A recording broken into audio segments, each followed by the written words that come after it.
Speaker గారితో సవినయంగా మనవి చేసేది ఏంటంటే సభ నడుపుతున్న తీరు పట్ల నా తీవ్ర ఆవేదన వ్యక్తం చేస్తా ఉన్నా.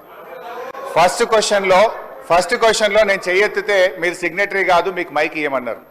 థర్డ్ క్వశ్చన్లో సిగ్నేటరీ కానటువంటి వ్యక్తికి మీరేమో ఇప్పుడు మైక్ ఇచ్చారు.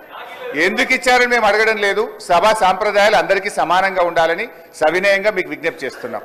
ఇకపోతే మా సీతక్క గారు ఒక మాట అన్నారు, నా పేరు తీసుకొని, మీరు అప్పుడే డబ్బులు ఇచ్చి ఉంటే బాగుండేదని. ఎస్, నేను ఇచ్చాను. మా గౌరవ కేసీఆర్ గారి ఆదేశాల మేరకు పల్లె ప్రగతి కింద ప్రతి నెల 275 కోట్ల రూపాయలు మేము గ్రామ పంచాయతీలకు ఇచ్చాం. పల్లె ప్రగతి ప్రారంభమైన తర్వాత 3,300 కోట్ల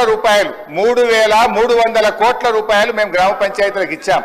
ఒకవేళ మీరు ఆ పద్ధతిని కొనసాగించుంటే నెల 275 కోట్లు ఇచ్చుంటే ఇవాళ ఈ బకాయిలు ఉండేటియే కాదు అనేటువంటి విషయాన్ని మనం చేస్తాం.